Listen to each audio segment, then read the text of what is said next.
Welcome back, Tasties and Tastettes, to another episode of FTWGT Weekly. It's your boy Lenny, joined as always, my producer extraordinaire, Dante. How are you? What up? We What up, good? gang? Gang, gang, gang. Nah, no gang affiliations here. And we are back with another fantastic episode this week. We are going to be talking A Quiet Place, Day 1. And after that, we got our guy Dave Ray back, D Ray, on the pod. Going to be getting into a little bit of that Dr. Disrespect drama, as well as he's got a fun game for us to play before we get into the taste test. But if first, before we get to all of that stuff, you could help us jump on that sponsorship deal. Logitech, Elgato, Rode, fucking Sure, Guess, the Boston Red Sox, all the above. We're trying to get this shit's like fucking Pokemon, baby. We're trying to catch them all. But first, you've got to like, comment, share, and subscribe on the podcast. Trying to catch them all. I'm just trying to catch at least one. Got to start somewhere. These are Infinity Stones, bitches. And also hit the notification bell up above. But Dante, you've seen a movie Dose now. Two times for day one. Sure. Yeah.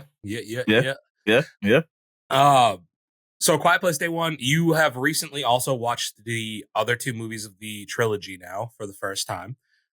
Movies that I think like the first one, just A Quiet Place, kind of came out of nowhere at the time and became a sneaky hit, kind of relatively low budget. And I think the great thing for it was like people didn't go into it knowing what the fuck it was going to be. And you kind of went into the same, I assume. I mean, I got the overall gist of it, I guess, but like still, it's an experience to actually watch the movie and see how it plays out. Yeah, there's something to like the tension of a movie with no sound. Like, I don't know about you, like I rewatched them and like I'm watching it, I'm like there's got to be something going on. I'm like hitting the volume on my controller, like, and you're like, because like genuinely silent. I love when it switches to like the perspective of the deaf girl and it's just like everything goes dead silent and you're like, holy shit, like she's deaf. Yeah. And like you see the thing like behind her, like walking behind her and stuff like that. She has no clue because she can't hear anything. Yeah. I'm actually glad that they didn't make her like superhuman in a way where it's like she feels like the vibration or something like that. Like all of a sudden she's Daredevil. Yeah. That's whooping ass. Yeah. Like it's raining and all of a sudden she's aware of everything. Yeah. I think it's like a very interesting way to tell a monster story. And I think that that's why it became so popular at the time.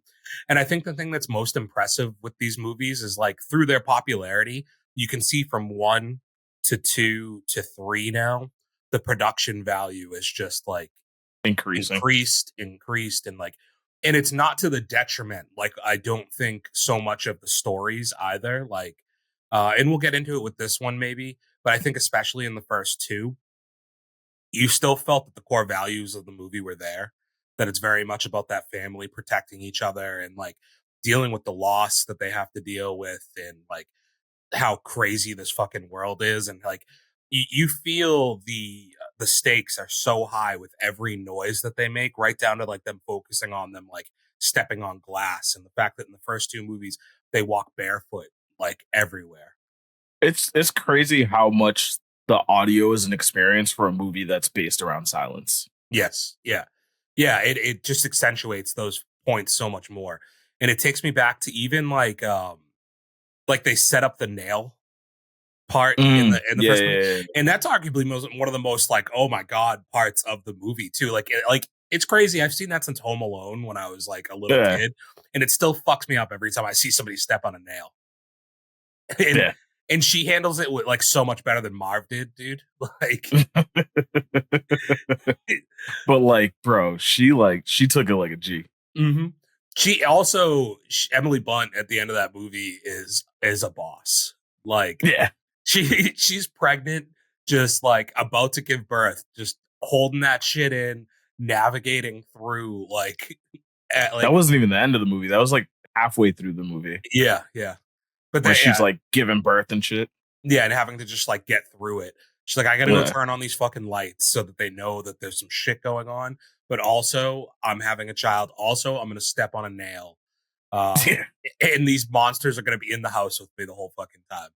Um, and then also like the when you get to the end with her, and it's like, let's just call all these bitches here. Like, Yeah. fuck them. We're taking them all down right now. It's also kind of weird now because like you're starting to see them. It's like they're telling the movie backwards in some ways, but then like, or the franchise backwards in some ways, but you're also just getting different perspectives on the. I was gonna say I don't feel like they're telling it backwards because it's not like they're retelling shit they already told. They're Yeah. just giving you another perspective leading up to the same events we've already seen. But even like they start off part two with essentially day one, right? Yeah. Like you start off Quiet Place Part Two with the events of the first day. And it kind of in a way sets up for you what this movie is, I think a lot. Like that, like 10 minutes of that first movie or the set or of part two kind of set up the entirety in some ways of what this movie is. Yeah. Um and the thing is, like that one, you're in a small town and there's still so much sound because of panic, like the police sirens and people yelling and even like the cell phones and shit like that. Just like Yeah. signaling these things to just take people out left and right. And it's crazy. This movie, the again, like sound is such an impressive part of this movie, of these movies. And this one I think flips it even more on its head.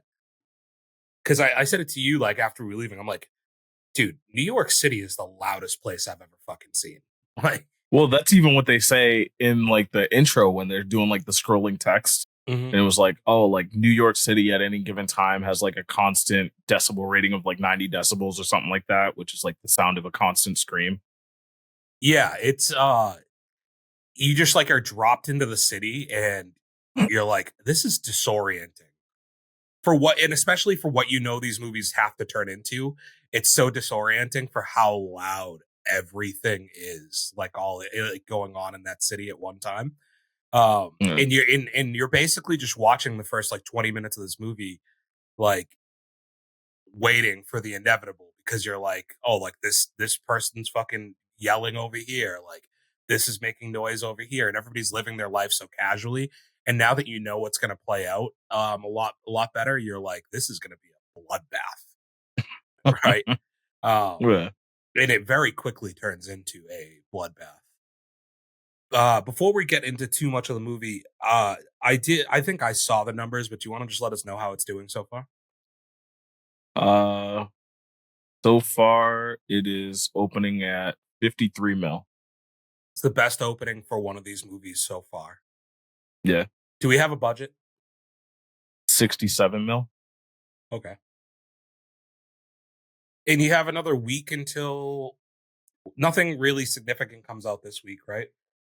There was the Horizon American Saga Chapter 1, but that's not even coming That's close. that's not going to do anything, but I mean like in the No. upcoming week, sorry. I think the only thing we have coming out this upcoming week is Maxine. Which isn't going to hurt this at all. No, not at Um all. so I mean I think we're in a space where this is going to end up doing pretty well, and it's probably going to justify us. I think that there's still probably legs that they're going to Yeah. be able to do with this movie, you know? I mean, Um also just to mention, it is still kicked to the number 2 spot by Inside Out Inside 2 Out. in the Yeah. third week. Inside Out, first movie to break $1 billion this year. So, congrats on them.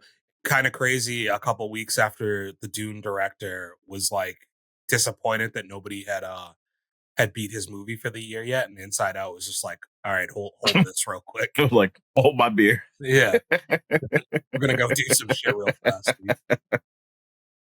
And kicked out of the fucking stadium with that one. Yeah. So getting back into A Quiet Place though, I don't like this movie. I think it's built really well on the acting performances of your two leads. And with Lupita, I think everybody is at this point known like she's kind of a G, like she's like a really Yeah. good actress, right? I think the other guy from Stranger Things, like this performance is going to launch him, right? Like I think Stranger Things season 4 got him noticed because he was awesome in that season. But like that character is so much different than like jumping into a major motion picture and having to carry as much of this movie as I feel like he did, you know? No. Not to mention you have your secondary like characters. Like I can the guy's got the toughest name in the business. Dazu. Oh, Jimon Yeah. Hansu. Yeah. Yeah. Like he's also a lot he's a smaller part, but he's great. You have Nat Wolf, who's a very small part of in the movie too. He's also very good. You mean Alex Wolf? Alex Wolf, not Nat Wolf's his brother, sorry. Alex. Yeah. But yeah, you just like I think that this movie is very much like, hey, here are these incredible acting performances, and now let's up the scale of the action and the horror that I think you've gotten through all of the other movies because of because we've changed the landscape of where it's happening, you know? And from the very beginning, I think the biggest unanswered question you still have is why is all of this happening? Right? Like, Because where did they come from? yeah, like, and we talked about this. Like, I don't know that you'll ever get the answers to that either. Um, I don't think it's necessary, but like, if they're gonna keep going with the franchise, they might end up touching upon it. you have to imagine though, like, let's think about like Independence Day. You've seen it, right? Yeah. Like, they take one of those aliens, and like the government starts fucking researching that thing real quick, right? Like, Like, where's the government in all this? yeah, well, that is very true. Like, we haven't like the only thing we've seen with the government is really in this movie. We didn't see anything with the government in part one and part two. And like I Yeah. get that that's a lot more because that's like in a more secluded part of the country and they're kind of just left to like fend for themselves. But this being in New York, it's like they're basically just getting people out of the city and like you're not really seeing much more from that end of it. And maybe that's a direction you take in a sequel is exploring more the military aspect of this, you know, how are they Well, going to I think fight? that's how they keep fleshing out this franchise. It's just telling it from other perspectives. Yeah. So the more and more you build through this, it's like cuz did they didn't really ever solve the issue in this movie like they did in the other two where they figured out that sound like fucks with them, right? No, because we didn't get to that point yet. Like, Well, yeah, she's the first in theory, she's the first one who realizes that that's how you can yeah, defeat and that's them. way later because like this movie ends before I think part two begins. Well, definitely, definitely. But it doesn't mean like she thinks she's the first person to figure it out, but you also have to realize like communications could have been cut off everywhere and like Like, there's other people. Yeah, yeah, yeah. you know. But I think like this one builds a lot more on what we already kind of knew off of the second movie that like water is another thing. Um, that maybe we struggle a little bit more, but yeah, I think that that's one of the interesting things as we kind of progress through this is like, hey, what is the our defense system doing to fight against these? Because we very much know like bullets and things like that are not going to work. Like, can you put a suppressor on your gun? I know I'm seeing Mm. people with like The suppressor doesn't make it silent. no, I know, right? And it's also like we know that regular guns don't work, but you tell me like a Barrett 50 cal through that thing's fucking skull isn't gonna do I something. mean, based on the first movie, it seemed like it was only really effective when they like opened up their face to listen. Yeah, I think I've always wondered like whenever you see them like opening their ear and you're Yeah, seeing into like the ear canal that like I think it wasn't we did in the second movie did the boy stab one of them in the side of the head in like the actually, shit. water scene. I think like one of them stabbed it in the ear. Yeah, he did actually. You're right. Um, yeah, I'm just surprised like we haven't seen them like you don't want to be that close to them anyways. I guess like is the thing. Yeah, Like if you're that close to them, you're probably already dead anyways. yeah. I'm not trying to do hand to hand combat with one of these Yeah, things. yeah. What do you think, like, as a person who's just recently watched these for the first time, of these like aliens slash monsters versus like other ones you've seen in movies before? um, I like that the concept of them was more the hero of the movie than the monsters themselves. I feel like Hmm.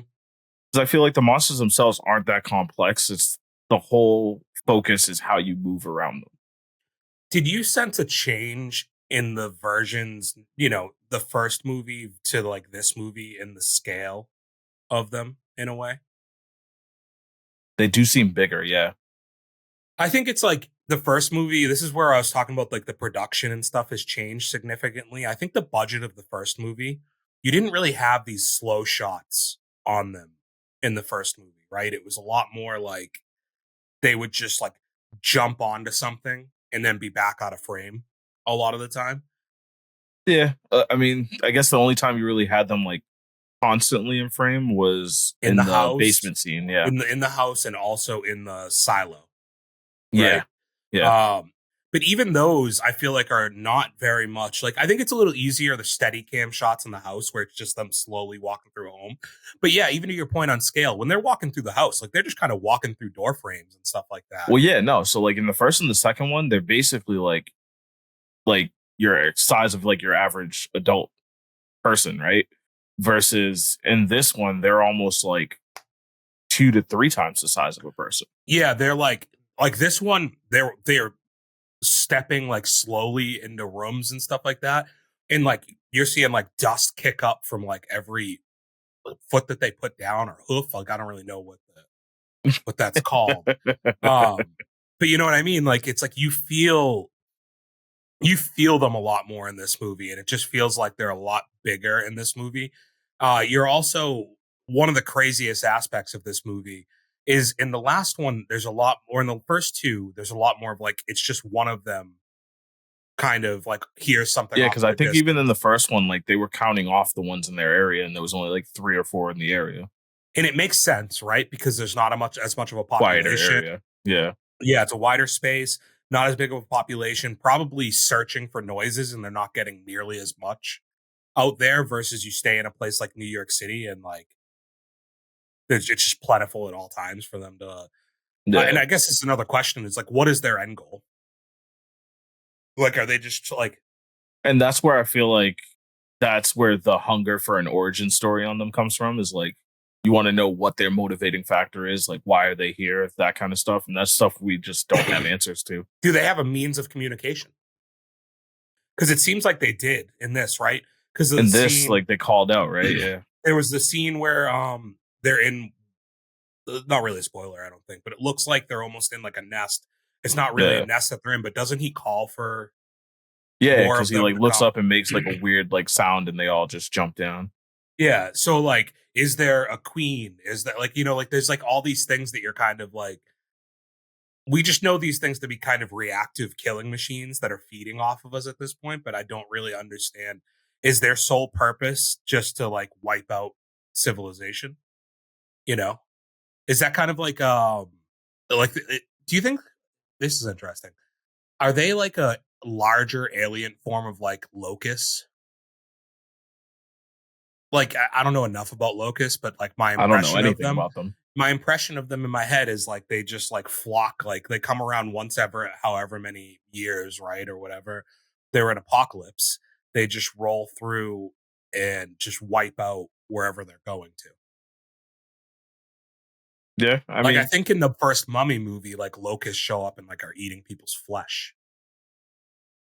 I think it's a lot simpler than that. I think it's just the concept of aliens are here to destroy, and they don't need a reason. Is that scarier or like is this movie better for you to not know the motivations of what's trying to kill them? I think if you have a motivation, then you have understanding, and it kind of kills off some of the suspense because you're not going to be as afraid of something you understand. Yeah. But like is that true because I think now you've gotten two movies through and I think you're understanding these things more through those two movies, right? Because you learn a lot about how humans can deal with them, right?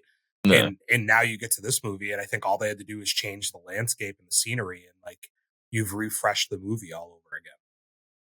Well, I mean, the other big change too, and I think you were the one that pointed this out, is like they're moving in much larger groups. And it just, in addition to them being bigger monsters and now they're moving in larger packs, like that definitely changes things a lot too. Yeah, we didn't even actually really finish that thought. Like the craziest part of this movie is when a sound happens and it's just a swarm of like 100 of these things running through the streets and like just how it sounds like the running of the bulls Like Right. it's like a just a trample of like these things, and they're ripping buildings apart as they're running towards things, and like they sound ferocious just in the way that they move, Yeah.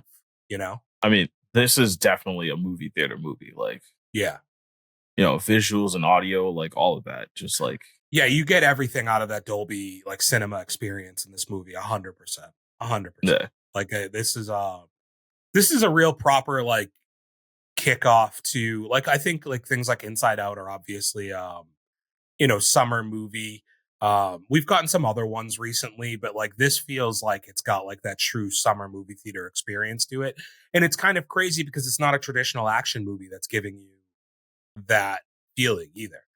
Like I don't know Yeah. if you consider this true horror either. It's like suspense. I wouldn't call it horror as much as I call it like thriller, maybe Yeah. Yeah, I think like a that's fair. sci-fi thriller kind of thing, or Mhm. something along those lines. I want to get into spoilers, so I mean, I think it kind of goes without saying. 100% recommend. Go check this Yeah. out.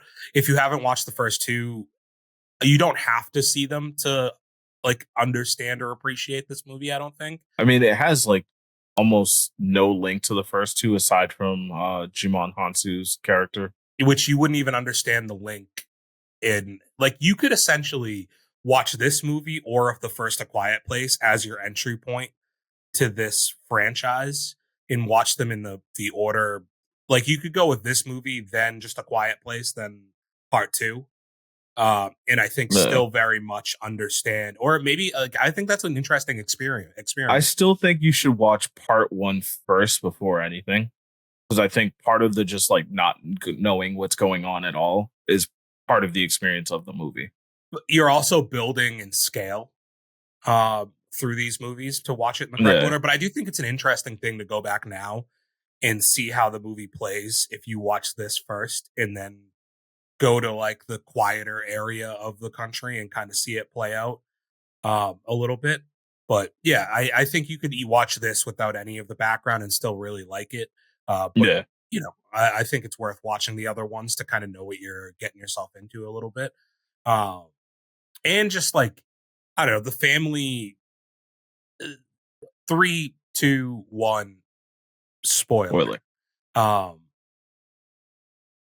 I think the thing is with the first two movies, you the depth of story in the first two movies, I think I appreciate a lot more, right? Like, I think that they do a great job of establishing stuff in the first 20 to 30 minutes of just A Quiet Place with them at the store. And, like, to your point, how quiet it is in the store and like how every little noise, like, she catches the thing about to fall off of the shelf and like saves that from happening.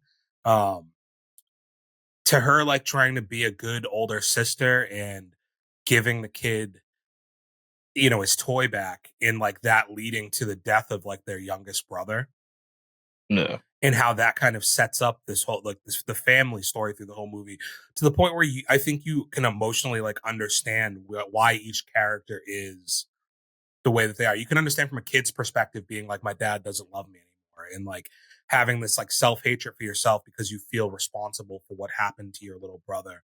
How the other brother is like traumatized with fear from watching that happen and he doesn't want to die. And then how the dad can be upset because he feels like he's a failure Like to he's let the his family down. Yeah. yeah, he couldn't protect them. And then the wife being kind of the one just trying to keep everything together, right? Like emotionally be there and understanding for all these aspects of that. And then you add in the fact that she's pregnant and like I think there's just a lot of layers to the emotional storyline that you get in the first. And then having to deal with those losses in the second and how the daughter is still trying to make good on like, now her dad's gone in the second movie and like I need to make amends and like he sacrificed himself for me and like things like that, right? And even right down to also the what's his name? I can't remember his name now. In the second movie, the guy who played Scarecrow. Oh, I don't know what his name is either, but I know you're talking about. Can you Like look it up? Because when they finally left the house. it's gonna bother me. Yeah. But like his story in that movie of like losing his family and kind of just like giving up on everything, you know? Uh, Got his name. Killian Murphy. Killian Murphy. Thank you. Yeah. I like that's such an easy name. Fuck. But yeah, I just think there's so many layers to the stories you get out of those first two movies, and like there's a deep appreciation for each one of the characters, and you get growth for basically every character in the first two movies. And then you get to this one, and I kind of referenced it in the beginning of the review here. I think that this movie has some of the strongest acting performances, right? Like, I think both of the leads in this were just fantastic, but I don't think that the story is quite as I was gonna say good. I don't think like the acting performances might have been better, but I don't think the story really lent to that as a strength. Yeah, I think by the end of this, you care significantly about the life or death of these two main characters, and they mean something because of how well they portrayed the roles that they were in, right? But the actual story itself is kind of like it's It's not. almost a joke. I understand where you're coming from with that. Like, so like for the premise for people, it's Lupita's character, and I think they do a good job because I don't think you ever got this from the trailer. Um, but essentially, she's in hospice care at the very beginning of this movie, and you don't know how long she has to live, but you know that she has cancer. And her, would you consider them a therapist, a doctor? Like, what was on Nat Wolf's character, really? A nurse. Yeah, like he brings them out to like these events in the city, and like he tells her, "We're going to go to a play, and you're going to, we'll get you pizza," is the way he like bribes her into going, essentially. So she ends up getting on the bus and going in with all these people who are in hospice care with her. And the movie kind of takes off from there. But once the aliens arrive, she like it's a joke in the sense that like this the if you just with no explanation give the plot to this movie, right? Like if you give no context to it, it very much is like she wants to go get a slice of New York pizza before she dies and is determined to make it across the city with all of these aliens that will just murder you for making the smallest sound. Like, and she goes through hell to basically get a piece of pizza is her goal.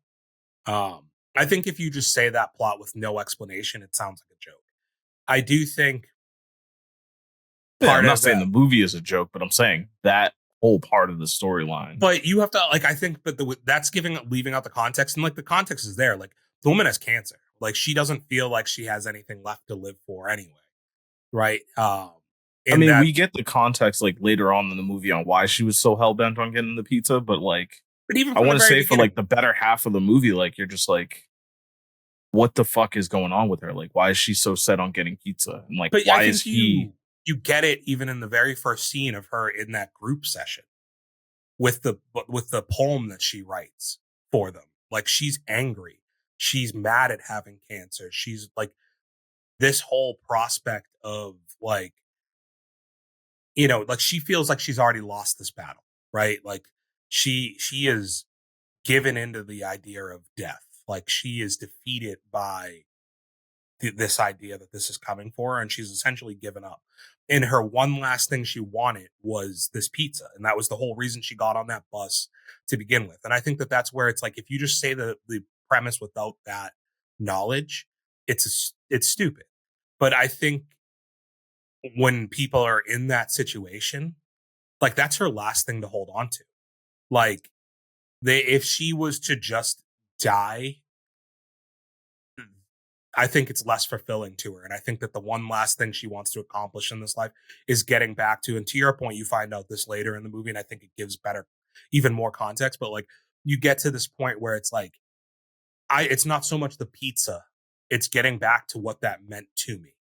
Yeah, Like it's getting back to my father and the memories of being a child in this neighborhood that I grew up in. And like the pizza is more symbolic to all this stuff. And you understand why she can't just tell people this, right? Like it's her thing, it's her memory. And like, you're going to tell me it's a dumb idea, but it's not for me. Like, this is what I want yeah. to do. And I think that goes to tell you, like, that's why the acting aspect of this was so important right? And I think that they were able to really carry it through. Yeah, you It, put a bad actor in that role, and all of a sudden, this is just as ridiculous as we're making it sound. But like, yeah, and you end up with her coming across. I don't know his name in real life. I don't know his name in the movie either. But the character you've seen in the trailer with her, um, and I keep saying Eddie because like that's just the name I remember him as in Stranger Things. close enough, Eric. All right, so you kind of meet him, and his story's not quite as fleshed out, but like His probably aggravated me the most yeah, because because, he was like, just a pussy basically. well, no, it's just like how he ended up tagging along with her. Like, you know, I get that. All right, cool. He was like in the subway or whatever, so he didn't hear any of the like helicopters going by telling people where to go. But like, he finds her. She tells him like, "Hey, safety is that way. Get to the pier. Like they're getting everybody off on boats. I'm going this way for pizza though." And he's like, "Oh yeah, bet. Let's do that." I think a couple things. Like I think there was that moment with the cat, right, when which we haven't even gotten into the cat. Yeah. But like he has that moment where he comes out of the water and the first thing he sees is the cat. And like he has this like moment. And I don't know if they ever really explain what that moment is, but I feel like that has They something to don't do give with it. depth to his character to make that mean anything, though. You know what I mean? Yeah. But I think we have the knowledge as the viewer of seeing that she just led these kids to the people going to the water, and 90% of them got fucking torn apart. Yeah. So, in theory, I get what you're saying, but it might have been the smartest thing he could have done just going with her, you know? I mean, it worked out for him in the end. I don't know if that necessarily makes it the smartest thing. Sure. And I made the joke. It's like, because he was almost like a lost pet, just like following her for a lot of the first interactions that they have, you know? Yeah. And she tries to leave him on like multiple occasions. Um, but I think though you don't maybe get the depth with his character, the way he carries the character itself and the way he portrays things, and I think you do get a certain level of growth from his character.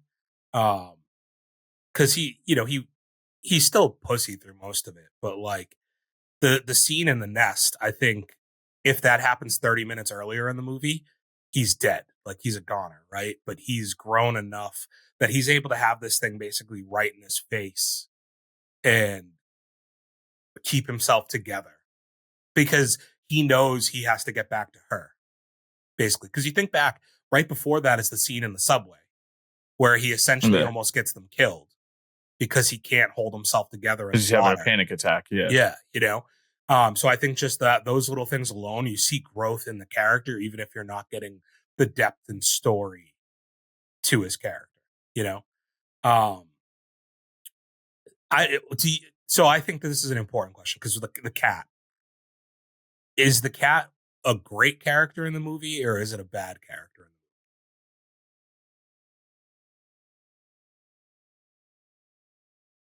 I think it's a pretty good side character. I'm trying to think because, like, I don't think the cat necessarily adds a ton to the story, but it definitely doesn't hurt it either. I think it's an interesting aspect that we haven't seen in these movies yet, and it makes sense that a dog couldn't exist in this like landscape. Like I feel like a dog would get killed pretty quickly because it would bark or It would like make some more noise. Yeah, yeah, yeah, yeah. right. Whereas the Like cat, cats are associated with stealth. yeah. So like he fucks up at the very beginning and hits a bell, and like that causes mayhem. But other than that, like the cat's able to just like kind of navigate this world, and like he gets scared and runs away, but he always kind of finds his way back. And it's weird. It's always crazy. Like that's kind of like outdoor cats, like nature in general, right? Is like No, but that's just like the best trained cat in the fucking world. yeah, like finding through this chaotic New York streets and always just finding its way back to its mother. You I know, mean, that or even just, being able to like walk alongside you without a leash. And I think like I've seen that in real life with cats. really? Yeah. Hmm. I mean, you see more people walk cats with leashes as in general now. That I feel like that's a trained behavior that like once you take them off the leash, they still just by nature walk along with you, but they're also still skittish to where they'll run away off into an alleyway somewhere like it's nothing, you know? Yeah. Um, Also, like I don't understand how like that cat held its breath many a time, and I'm very impressed. That cat was way too comfortable with water. I by not by choice, he was forced to be. No, but like I mean, like every time, like he's in the water, like he's just chilling. It wasn't like he was like panicking, clawing, or whatever. Like Yeah, you know, but again, I don't know if he had like what was he like. So being like she was trying to keep him out of the water for a little bit there, yeah. but like he's just completely submerged, getting like thrown through the water, and just comes out. And it's not like he's like coughing up water or anything like that. It's like this No, he motherfucker. just kind of pops his head out and Yeah, he's yeah. just chilling. He's like, all right, we're good. Like you made it out. Yeah, Um, let's talk about the water because I had asked this question to you during the movie, and it's the one plot thing that I think I need to be explained to me a little bit better, right? Because it's yeah, established in the second movie that the reason why they found their way to safety, like there's an island in part two that they have been on that's just off the coast of wherever they are, right? And the basically the aliens can't swim, and since none of them landed there, they haven't had a way to get to that island, and they've been yeah. safe. Like they can live life like a normal life, although not established. I don't know what they're doing for food. Is it all just fish?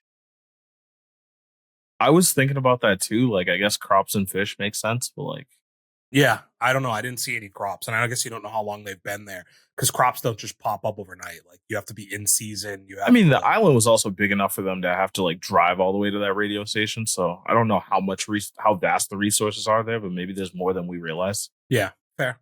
And not a part that I needed explained, and not my gripe really, but like so this movie, like we said earlier, leans more into that established plot line already that like these guys can't swim and that water is something that they just don't fuck with. But my question is this is in the very first movie, there is a scene where after she gives birth, there's a little underground, like hidden thing underneath the barn or the house. Yeah, under the barn, they made like a soundproof room for her to have the baby.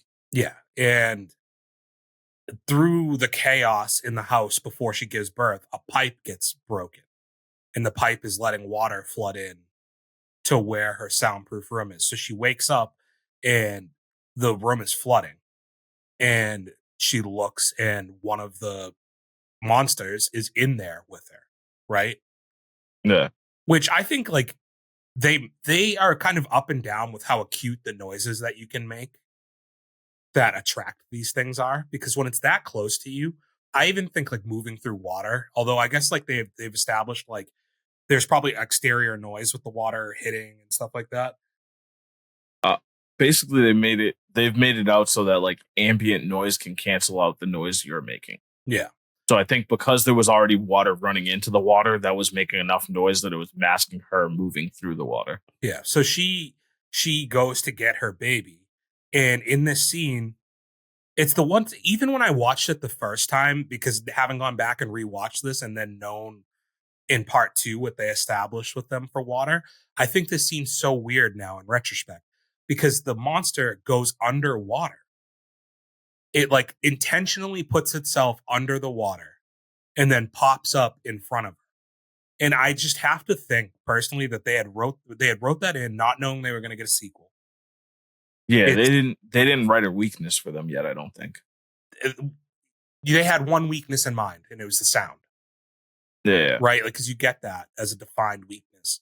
Yeah. Throughout this movie, she just the girl doesn't really understand what it is until the very very end of this movie, but you kind of establish that through the first movie. But Yeah. yeah, you have this thing intentionally go underwater and then pop up in front of her, which is like a old like it's like in the movie like Alien, you know, it's like this is like that's kind of like a trope to a point, like getting that close up look of like the monster in front of the protagonist's face and like the how intense that kind of comes off as. And I think that they did that for that reason, not really thinking about like, hey, we're going to add this one other aspect of like salvation can be found if you get to the water. Because in this movie, in day one, that thing is jumps into the water and drowns in what like 20 seconds. Seconds, yeah. You know, he claws at them for a couple seconds and then just drowns. So I just don't think that like it wouldn't have I don't mind so much that it went under the water if it had a reason. Like that one in the subway has a reason for why it jumped into the water, right? Like they're bloodthirsty. It heard sounds. What it wants to kill is right down below it. Fuck it, I'm going after it. You know, like Yeah, I yeah. understand that one. But the fact that it chose to in the first movie just go underwater doesn't make sense to me. It didn't have to go underwater. That thing can kill anything it wants to kill, right? Like it doesn't need to be sneaky Yeah. about the way it kills things. So like that's kind of one of those ones where I think plot wise, I feel like they probably wish they could have that back, and they almost want you to like it feels like they almost want you to forget about it, right? Because it's even crazier too. The more I think about it in this one, day one, think about the very last scene for Eric in this, right? Yeah, So yeah. like Lapita is sacrificing herself. Oh, you're talking about like how bloodthirsty they are? Yeah, like it was so bloodthirsty that one of them jumped into the subway water to chase her and drowns. But when they're chasing him off of the dock, like they all put a hard stop before they get to the water. So that's something where I feel like they might be smarter in larger groups, because it seems like they always hard stopped at the edge of the water in larger groups. But when they were in like smaller groups, like, you know, the one in the subway or even in the second movie, when like the two or three of them attack at the pier, Mm-hmm. like those ones were dumb enough to jump into the water with their bloodthirst. But like, I feel like in larger groups, maybe they're just like, nah, chill. Like so does that come back to like there is some level of chain of command that is within this, you know? Like there's ones that are Maybe. communicating out like, whoa, stop, you know? There's definitely got to be some form of communication, right? But then it's weird because like you'd assume if there was going to be some type of like assumed chain of command amongst these, that they wouldn't all look identical, but they all basically look like you'd think there'd be Yeah. like a bigger one or something, like, you know, like an alpha. Yeah. And maybe that's something like as they progress through these movies, that at some point you'll establish that there is some type of like And I feel like that's alpha. something they could write in where, you know, Yeah. they're so acute on sound. There's maybe one that's like just, you know, remote signaling them from somewhere far away, just chilling. That's like bigger than the rest of them or something. I don't know, maybe like a queen bee or something like that. Beyonce in this bitch. Yeah, Beyonce is gonna voice our next monster. um, but yeah, like so Lupita's character by the end of this just kind of makes her like sacrifice. She gets to like where she wants to. She feels the disappointment of like there not being like Patsy's pizza that she wants to get to is no longer really there, which we kind of I think knew was going to be the case. Like, Yeah, would it have been worse if you got there and there was just like the one slice of pizza, like the slice pies, just like sitting out still? the Because I mean, ready that's slices in the yeah, thing. like that's essentially what he does, though, right? He goes to like some shitty $1 pizza in New York, which um I don't know. I haven't had personally a ton of New York pizza, but I have watched a few pizza reviews in my day. And like I know that those are the worst slices in New York, are the ones that say like $1 slice on the outside. Mm. So like he got that pizza and I was like, oh, that's gotta be terrible. Like that's gonna be a bad. And you almost even see it in her reaction. Like she Yeah. takes that first bite and almost pauses, like, Yeah. this ain't it. It's so, you know, I just gotta imagine. Yeah, I gotta use my imagination for this one. Yeah. Um, but yeah, so she kind of like has this moment of fulfillment, and it's like she knows like if I go and get on these boats, I'm doing it to go live for 3 months, 4 months, and they're not going to be healthy months either, right? Because like without her medication, you see her deteriorate in health through this movie. Um, and not like I don't know if they put enough of an onus on how much she was deteriorating, like until you get to the church where it's like she's just like gassed out at this point Yeah. because she's gone through so much and he has to go and get her the medication. But yeah, I think she just kind of knows like it's not important Well, for no, me there's to get up. definitely a bunch of points in the movie where like they're running and she's like slowing down, stopping for breath, can barely move. I think Well, they highlighted that they throughout. highlighted it like her going up the stairs towards the beginning of the movie and just Yeah. everybody else, the speed that they were able to go up versus what she was able to make it up the stairs at. And like I agree. Um, but so like she makes the sacrifice for Eric, and I think even more so for her cat. She's like, I need you to get this fucker out of here.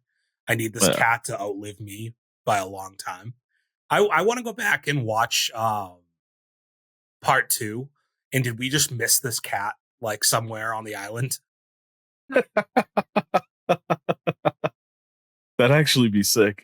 Also, like it is interesting knowing like that character now and knowing that he gets onto the boat with Daezu his character, right? Like, Yeah.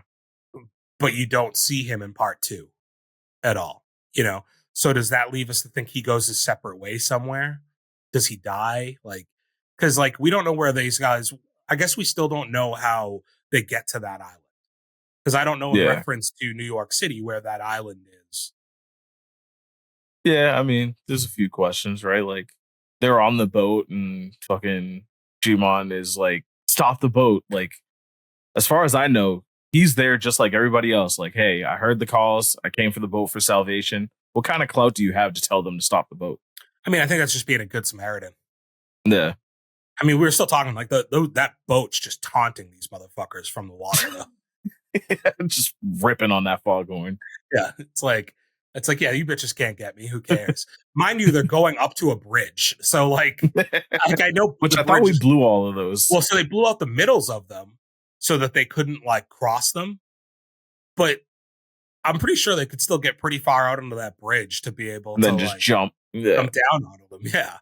Uh, but yeah, I like that. I did love the like escape scene, like the break all the fucking the car windows, set off all the alarms, and then him having to do the like the run and jump off the pier. Like I thought that was pretty badass. Nah. And the catch is still being a champion through the whole thing. And that's kind of where they leave us, and they don't leave you with any type of a setup for another one. But I can almost promise you, like this is they just continue growing in success at this point, and they've left so much. They've done such a good job, in all honesty, of not giving you these details, giving you satisfying enough movies and giving you little bits of added on context and details and seeing different variations of the way this stuff happens, but we still leaving you with so many questions that there's stuff that they can keep answering or keep building upon in future movies that I get you have to be getting another one the next at some point. And I guess the question just is, do you get another one but establish new characters again? Do you pick up with some of the characters you already have? Maybe it's years in the future and you bring back those kids, you know? Maybe the military Yeah. aspect that you get is her getting her solution to the military, you know?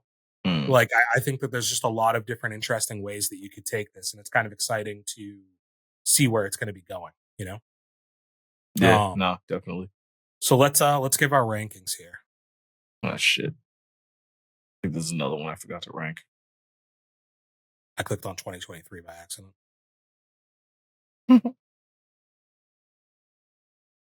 um, So I was a little torn on ranking this one because overall I was really high on the viewing experience.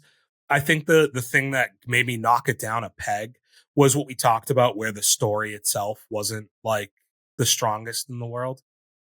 yeah. The things that carried it was the action, the suspense, and the acting.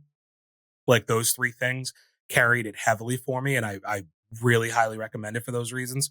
But yeah, I think that the story wasn't as strong in this. And that would have been the thing. Like, I think if you make it look maybe a little bit better of a story out of this could have been the best movie I've seen all year, or like top two. Again, Dune's going to be tough to beat, but I ended up having to knock it down a little bit for that. No. So I came in at 3.5 stars. Where'd you Okay. come in at? I came in at 3 stars. 3 stars. Okay, so even lower. Okay. So I have it at number 5 year to date. Damn. Okay. I have it at 12, right ahead of Godzilla.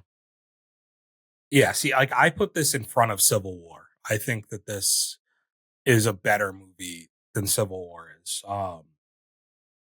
Like I think it's better than Ungentlemanly. I think it's better than Fall Guy. I have other movies movies, obviously, that's in front of two. Yeah.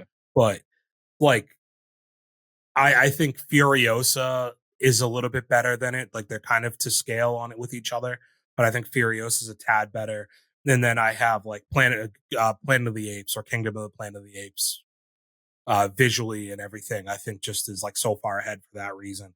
Bad Boys, I think, just hit on a lot of things that I wanted it to, and then Dune is still like the perfect movie for this year to me. Yeah. I mean, good supporting reasons. Again, I literally just ranked this and I didn't really give myself a ton of time to think about where I wanted to place it, but But I 12, so you think have it that's in where it's front of gonna sit for now. Godzilla, but like, what's it behind? What's the closest movies? Uh behind Origin, Unsung Hero, and Arthur the King.